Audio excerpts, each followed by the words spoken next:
Ko te ao rauna, tētahi o ngā whetū maiangi hou i te ao whakaari, a e wheriko mai ana o ngā pūkenga whakaari i te terenga hōtaka whutuporo hou o Head High.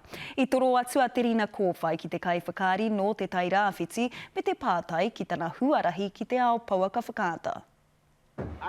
He ihu puku ia, me te aha e mahu tāna tēnei whetū ki te pai. Don't you dare say a word.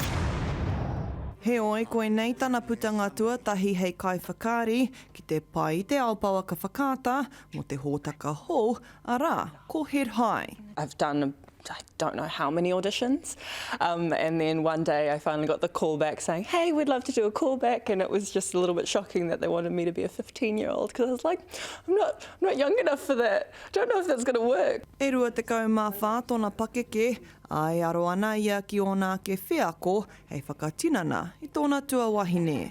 She's a real sweetheart. The experiences she goes through in this show are actually really familiar to me, being a kid from Gizzy.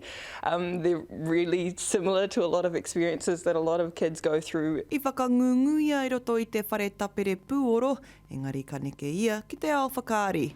Ina ia nei he waimari e nōna, ia ko ana ia I raro I te kai whakaari wahine a Miriam McDowell. She's literally the embodiment of wahine toa and what it is to be a Māori woman in the industry, and I admire that. And action.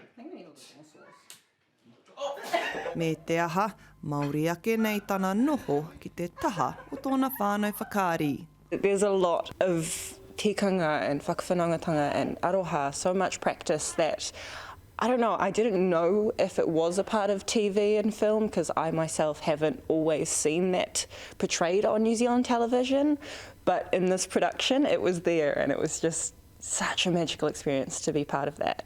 Ka tahi anō tēnei wahine no te tai rāwhiti ka tīmata, a kaore e kore ka kite I tōna kanohi puta noa I te ao whakaari. Te rina kōwhai, te karere.